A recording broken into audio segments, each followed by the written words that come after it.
What up, party people? It is Thursday, one day after hump day. One day closer to Friday, one day closer to a long holiday weekend. One day closer to awesome weekend. Memorial Day weekend is awesome. And to go along with the one day closer theme, the Florida Panthers are one game closer to the Stanley Cup.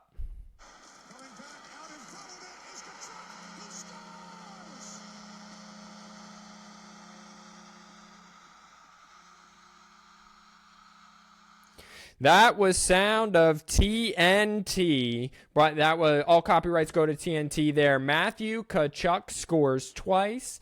Anthony Duclair adds a goal. Ryan Lomberg adds another goal.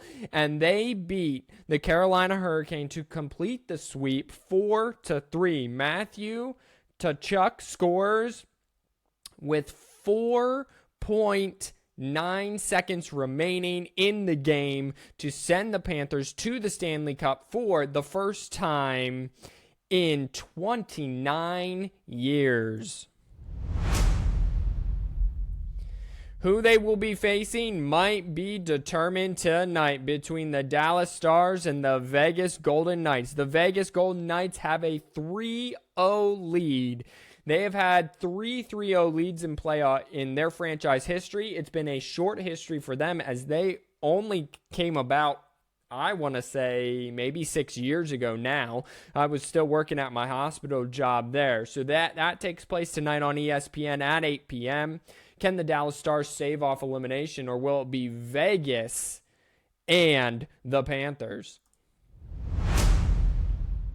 Over on the hardcourt action, I have no update for you from last night because there were no games. But tonight is a pivotal Game 5 in Boston. The Boston Celtics trail the Miami Heat 3-1, and there is belief both in the Celtic building and in the media, and I would say in the Miami Heat locker room, that this thing can go 7 and that Boston can come back and still win this series. They would be the first team ever to erase a 3-0 deficit to win the series if they came all the way back. They're going to have a tough time beating Jimmy Butler, though. However, the Heat are kind of sidelined a little bit and kind of hamstrung just a little bit. Gabe Vincent, who, again, was a bench player and then became a starter with all the injuries. He's averaging 70 points. That'd be a lot. Whoo, man.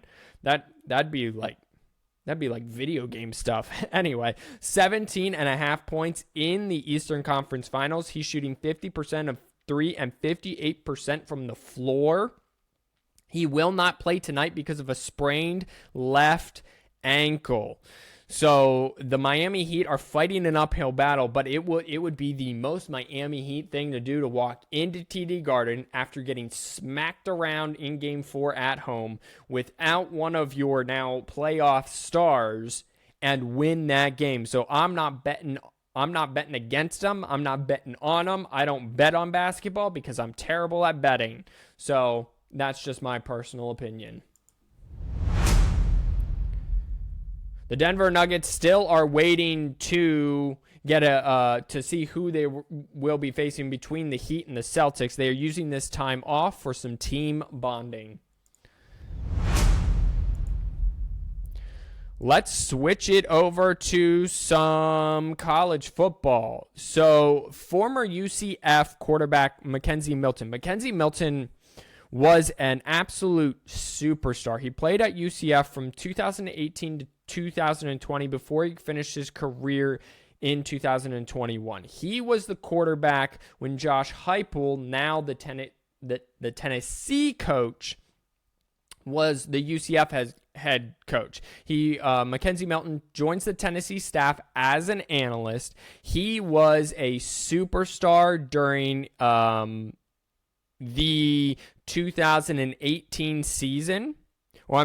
During the 2017 season, he was a superstar, but then suffered a devastating leg injury in the 2018 season that nearly forced an amputation of his right leg. He missed the next two seasons, 2019 and 2020, and then he came transferred to Florida State and actually had a pretty good year. He played off and on again.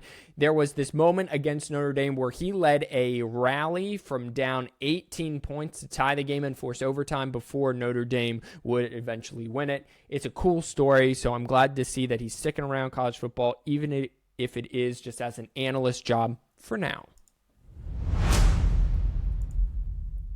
It won't be college football without an SEC school and an SEC coach and another SEC school and another SEC coach bitching about where they have to play football. Oh my goodness. Florida and Georgia play their annual rivalry game in Jacksonville at TIAA Bank Stadium. It used to be known as the world's largest outdoor cocktail party. But the schools determined and the city of Jacksonville determined that name for that game was enticing people to drink more, and they saw more crime rates go up at that weekend. Whether that's true or not, I don't know. It's Jacksonville. What else are you going to do but drink in Jacksonville? So maybe just have a better city. Okay? Maybe it's that. Anyway, the game is staying in Jacksonville through the 2025 season. Now, back to the coaching bitching part. You are not allowed to host recruits, whether you're the home or away team, at neutral site games. I just found this out reading this article. So, the head coach, Kirby Smart, of the Georgia Bulldogs, expressed concerns while playing the game in Jacksonville prior to their most recent matchup last October because the NCAA doesn't allow schools to host recruits. We're allowed to use the tickets, but we can't host them. We can't do anything, so I never understood. I never understand. What would we do with them? We can't legally see them. We can't legally talk to them. We can't host them. We can't visit them. We can say there's a ticket at the gate, enjoy the game, and that's really all we can do. So he has a point, but also he's the back-to-back defending national championship. Now, granted, he made this when he was just the defending national championship. Now he's got 2 under his belt, though. He doesn't need to recruit. Recruits will find him. Recruits will ring his doorbell. Recruits will send him emails.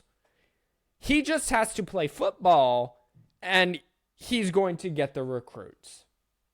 So that's all I have to say about that. But, you know, it won't be a college football season without the SEC just making a big problem out of a little problem. Well, I got all the hockey names I wanted to right, and I gave you an update on basketball. I gave you an update on college football. That's all I got for you, ladies and gentlemen. Go have a great rest of your Thursday if you listen to it today. If you listen to this Friday morning, have an awesome Friday. Bang out that last Friday before a heck of a long weekend. Make sure you have an adult beverage. Please drink responsibly. And enjoy the weekend. Enjoy the weather. I'll talk to you tomorrow, Friday, for the 10-Minute Sports Report. God bless you all. Wash your hands, you filthy animals, and peace out.